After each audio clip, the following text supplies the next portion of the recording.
آزاد digital اور آزاد سوچ دونوں کے ساتھ، کیونکہ میرے سامنے جو میرا چھوٹا بھائی بیٹھا ہوا ہے یہ تو آزاد سوچ والا ہے، تو آج ہم ایک نیا، ہم دونوں نے ڈسکس کیا کہ ایک نئے سیکوینس کو لے کے چلتے ہیں یا نئے شیڈ کو لے کے آتے ہیں آزاد ڈیجیٹل میں. تو مہمان میرے ہیں آپ اور میں آپ کا مہمان ہوں. جی ٹھیک ہو گیا. تو ہمارا جو ڈسکشن ہے حسن ایوب خان وہ یہ ہے کہ IMF نے ایک رپورٹ شائع کی جی، اور اس رپورٹ میں انہوں نے کچھ کنسرنز دیے، اور وہ کنسرنز جا کے جڑتے ہیں دو چیزوں کے ساتھ، گڈ گورننس یا بیڈ گورننس کے ساتھ، اور پھر جو رائج ہمارا قدیم عرصہ سے کرپشن کا سلسلہ ہے کہ کرپشن یا وہ ویک پوائنٹس ہمارے کون سے ہیں جن کی وجہ سے ڈیلیورنس بہتر نہیں ہوتی. اس پر آپ کے کیا تاثرات ہیں کہ یہ کتنی مضبوط رپورٹ ہے اور اس کے کیا اثرات نکلیں گے؟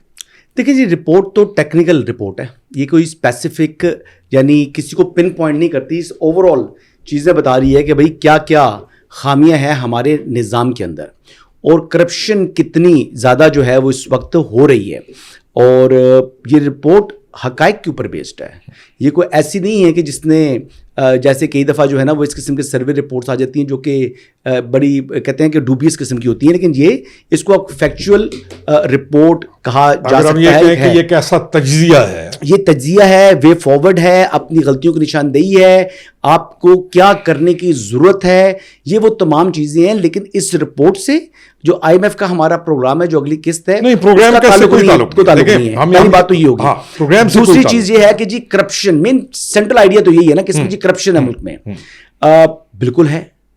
اور کرپشن کی سب سے بڑی مثال اگر آپ دیکھ لیں تو ایک یعنی غریب آدمی کی کرپشن چھوٹی ہے، جو بڑے مالدار اسامی ہیں ان کی کرپشن بڑی ہے. ابھی اس میں ایک پوائنٹ ہے، میں چاہوں گا اس کو ایڈ جی پلیز. وہ کہتے ہیں کہ جی مضبوط مقامات پر بیٹھے ہوئے جو لوگ ہیں، جی وہی بات ہے اس پہ، اور وہ جو ٹھیکیداروں تک کا تذکرہ کر دیا گیا، تو یہ جو پوائنٹ کر رہے ہیں اس کو مزید ایلیبوریٹ کریں گے.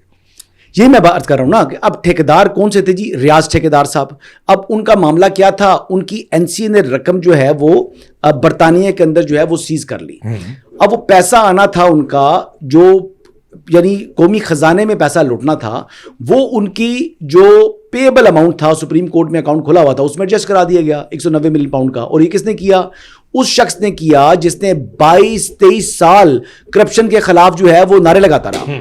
اس نے کہا جی میں جہاد کر رہا ہوں کرپشن کے خلاف، اور پھر جناب جب طاقتور کو جو ہے وہ اس کو نوازا جاتا ہے، فلاں ہوا جاتا ہے، فلاں ہوا جاتا ہے، تو خود جناب 190 ملین پاؤنڈ کا جو ہے وہ ایڈجسٹمنٹ کرا کے چھوٹی سی رپورٹ پہ انہوں نے ہمارا پورا ایک جو سسٹم ہے اس کے مسائل کا انہوں نے بڑا کلیئر کر دیا. جی آپ یہ کیا کہتے ہیں کہ اس رپورٹ کے بعد اثرات کیا ہوں گے، ہمارے ایکشنز کیا ہوں گے؟ کیا ہم ہارڈ اسٹیٹ کی طرف، جو ہم نے تو ہارڈ اسٹیٹ کا ایک مضبوط کانسیپٹ دے دیا، تو آپ نہیں دیکھتے کہ اس رپورٹ کے بعد اس ہارڈ اسٹیٹ کے کانسیپٹ کو اور زیادہ تقویت ملتی ہے کہ اصل مسائل تو ہمیں معلوم ہے؟ جی آپ یہ دیکھیں، بات یہ ہے کہ یہ وہ پرابلمز ہیں جو کہ ایک کامن نالج بھی ہے، ایسی بات نہیں ہے. دیکھیں جہاں پر یہ مسائل ہیں، جہاں پر یہ کرپشن ہو رہی ہے، کرپشن اگر آپ دیکھ لیں تو ہمارے ایک مزدور سے لے کر ملک کا پرائم منسٹر عمران احمد نیازی صاحب کی میں بتا رہا ہوں کہ وہ کرپشن میں ملوث پائے گئے. مزدور کی کرپشن کیا ہوتی ہے؟ وہ دیہڑی پر جا رہا ہے، وہ پہلے کہے گا مجھے دیہڑی پر رکھو، آپ لے کے جائیں گے تو آپ اس کے سر کے اوپر موجود ہیں تو وہ کام کرے گا، لیکن باقی وہ کام نہیں کرے گا، وہ کام چائے پیے گا، بلکہ وہ جو سامان ہے وہ بھی ضائع کر دے گا، جی میٹیریل ضائع کرے گا، وہ ہر چیز کرے گا.